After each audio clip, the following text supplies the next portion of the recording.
Can you share your revelations and impact the fitness, nutrition, mindset, and recovery you've had on your life, especially while navigating uncertain times away from your family in Asia? So like when that period of time, those lockdowns, and you leaned into this, like how did that shape you? I feel like it changed everything. My time in Asia during COVID and all the lockdowns made me realize, made me more in tune with my vulnerability. And it's a side of me I didn't know I had. And I think it's made me even stronger now. So for those people who don't know what happened during COVID in a lot of Asian countries, they actually did lockdowns. Like it's not the lockdowns that other people had in other countries. This is literally locking you up. I had to serve a 2-week quarantine in a hotel room without access to fresh air. I couldn't even open a window when I moved from Hong Kong to Singapore at the height of COVID. I realized in that instance how important freedom was to me. And I use the word freedom very much knowing that people interpret the word freedom very differently. I think freedom is very subjective. What freedom is to me is the freedom to be whoever I want to be, to do whatever I want to do, and to respect certain basic human rights. I don't think I should be locked up for not committing a crime. All I did was move from country A to country B at the height of a pandemic, and now you took away all my freedom. Mm-hmm. And I can't even open a window. I know cultures are different, countries are different. I don't believe in changing a country that isn't mine. I believe in leaving a country that isn't mine if I'm not okay with it, which is what I ended up doing and coming back to the US. Which to me is home. So that period made me realize, wow, this is what's important to me. This is how the lack of freedom affected me. Looking back now, I understand that I became depressed. I knew I was very sad, but I didn't know it was depression. And it's actually very hard for me to actually say that, 'cause I'm like, oh my God, I actually was depressed. Like I never thought that would happen to me. And nutrition, fitness, recovery, all of that got me out of it. Now what happened is I didn't know what was happening. I was just super sad. It's as if someone turns off the light. Like you're no longer a light. You're just dark. And you don't understand why. I was functional. And I was fine, and people who didn't know me that well thought I was fine, but people who knew me very well, including my husband, knew something was off. So naturally, I just gravitated towards more movement. I had just started CrossFit, but once I became depressed, I just subconsciously started working out more. And really hanging on to that, like clinging on to that routine of I have to go work out. Because it's the only time where I felt like myself. Like thoughts, everything, what was happening around me, all the lockdowns weren't affecting me in that moment. Sorry about that. No, it's fine. And then on top of that, silent thing. On top of that, the gyms were closed. So what I did was get gym equipment. I was doing snatches in my apartment. And this is still in Asia? This is still in Asia. Yeah, like imagine in Hong Kong, like the apartments are so small. I was about to say, the ceilings are really short too. And you gotta be really good. Really and then, accurate. Accurate and bringing it down, like with so much control, blowing up my back in the process. Like I clung on to that and it saved me. Subconsciously, I wanted to be outside all the time. I wanted to see greenery. I didn't understand why. But now I understand that it's very healing for us to be outside, to look at greenery, to take moments of just like silence, to take nature in. Mm-hmm. And because I upped my training, naturally I upped my nutrition, my recovery. And that's why I got certified by the American College of Sports Medicine as a CPT, Precision Nutrition as a nutrition coach. And I just immersed myself in so many recovery modalities to see what worked for me. Then I started coaching other people. This was all in Asia because I knew that what works for me doesn't necessarily work for other people. Right. So that was the basis of Growth to Mindset. So I had the idea for Growth to Mindset in Asia, but waited until I came back to the US. It was probably about a year once I had the idea and waited to execute on it, because I wanted it to be in America. I didn't want to start that back in Asia. I literally wanted to be like, I'm back home and I'm going to start running towards my goal now. And so that whole chapter taught me so much. It was so hard, but I think it's one of the most beautiful chapters of my life thus far. Talk a little bit though about like, because when you're truly depressed, but you said like nobody really knew except for you. Yeah. And then when you made the decision to choose fitness to get, was it like a trying to get out of the depression, or was it an intentional thing? Like, you know what I mean? Like, that's a great question. I honestly don't know how, but it was just my body and mind telling me to do this.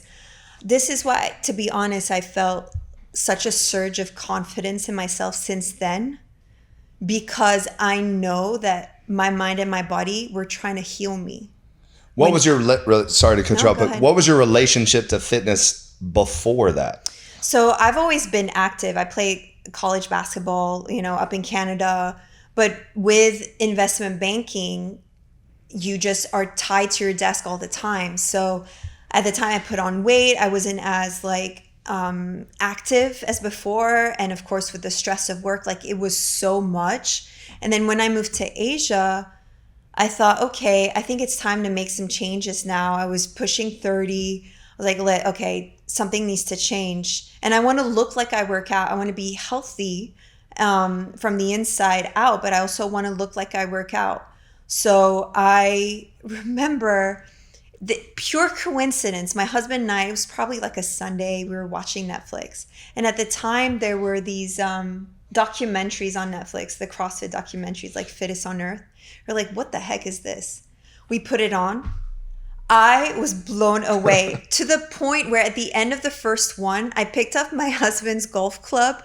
I started snatching. I didn't know how to snatch, but I was like, I want to do this.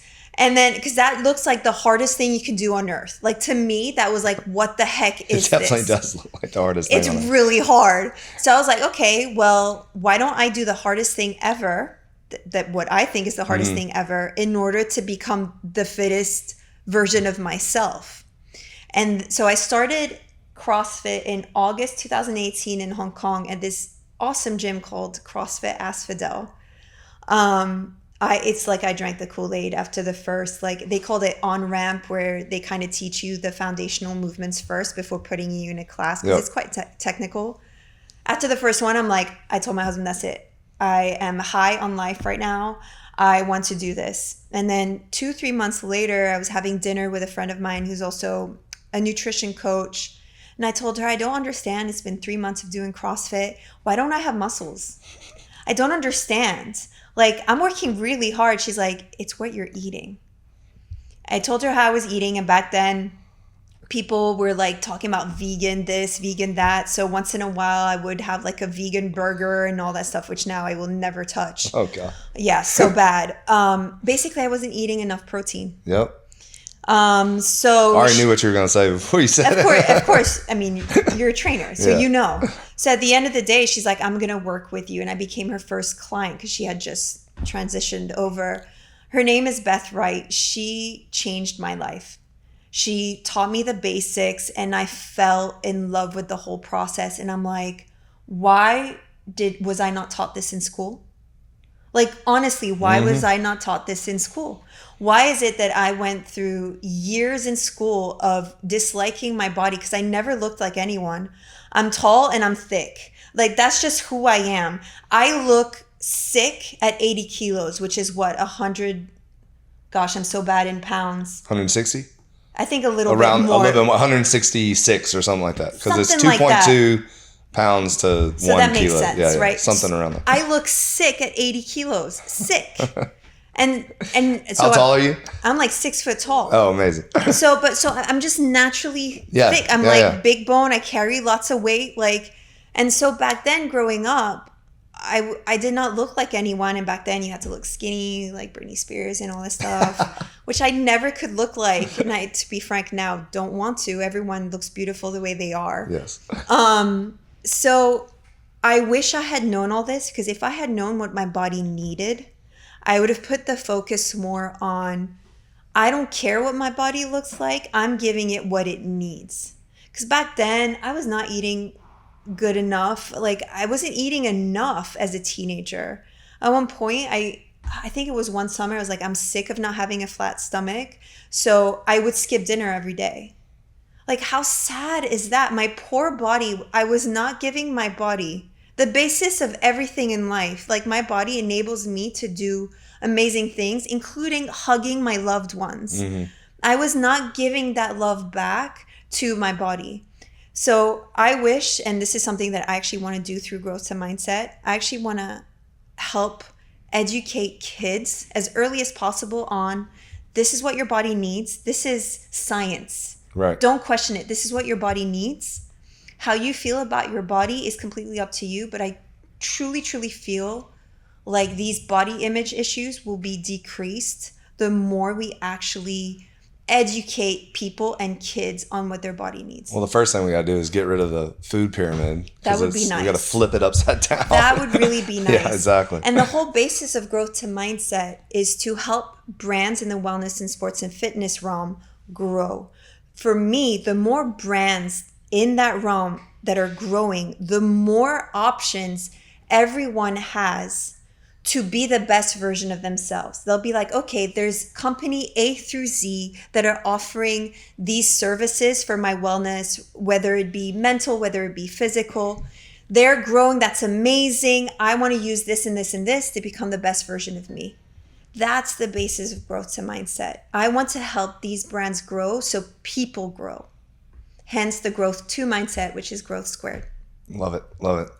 But I do want to, I'm trying to unpack. There's so much. No, that was awesome. It's fantastic. I feel like I've heard this from so many people when they get depressed and they're trying to figure out how to get out of it. And so I'm very intrigued with again, what was it?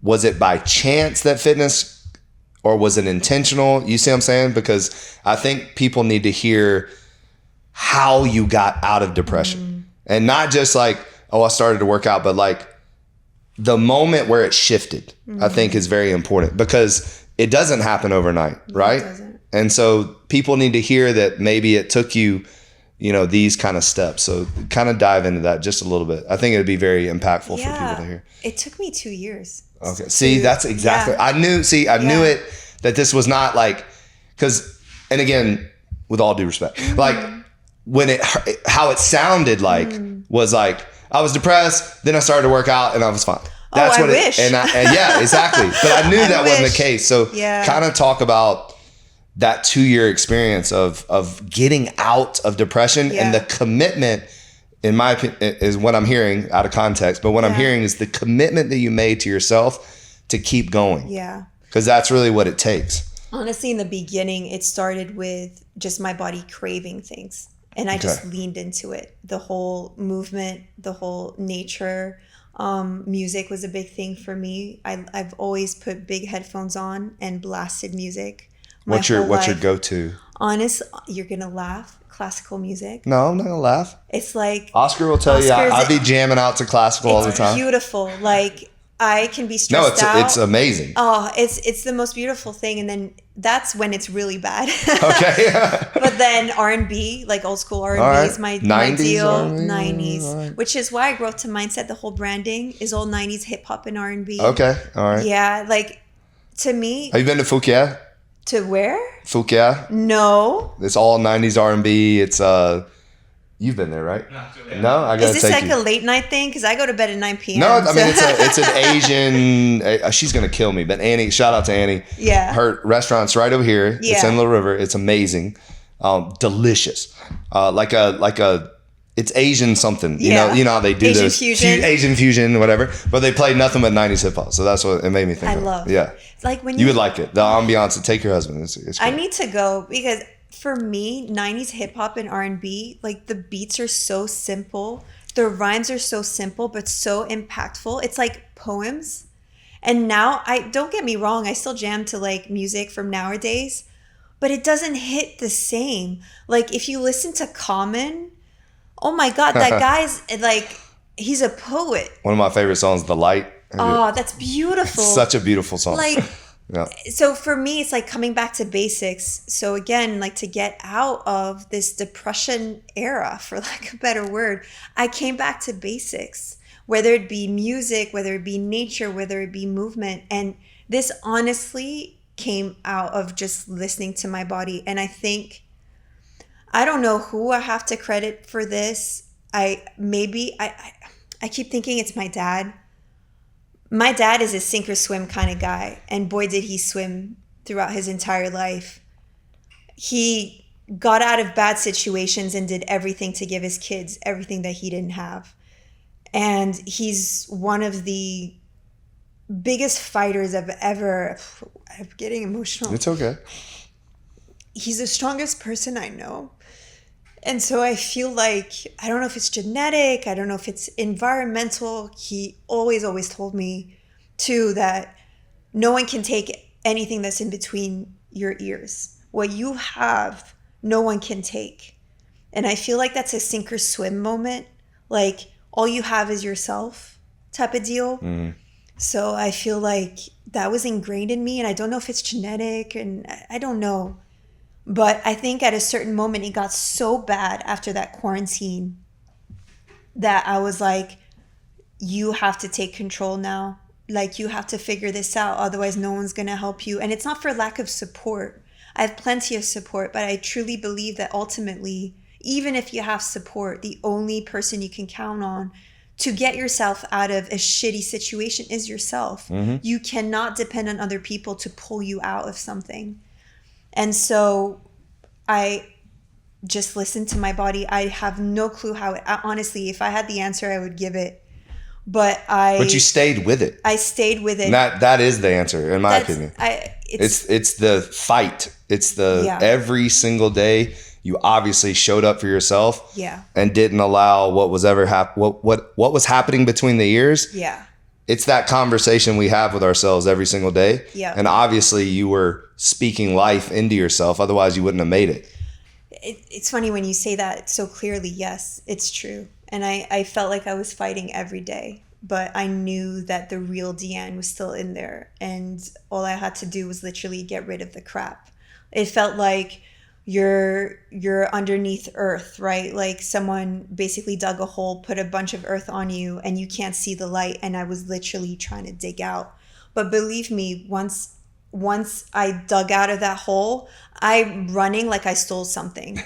And again, I think that's my dad and the way he basically raised us. It's literally like, bet on yourself, always bet on yourself. And I will forever, forever bet on myself, even more now that I feel like I got myself out of that hole myself. Mm-hmm. It was very hard, but I'm so grateful for that lesson. And I know that a lot of people are going through it, whether it's now, they went through it before, and heck, I might go through it again. Like, I think it's not talked about enough.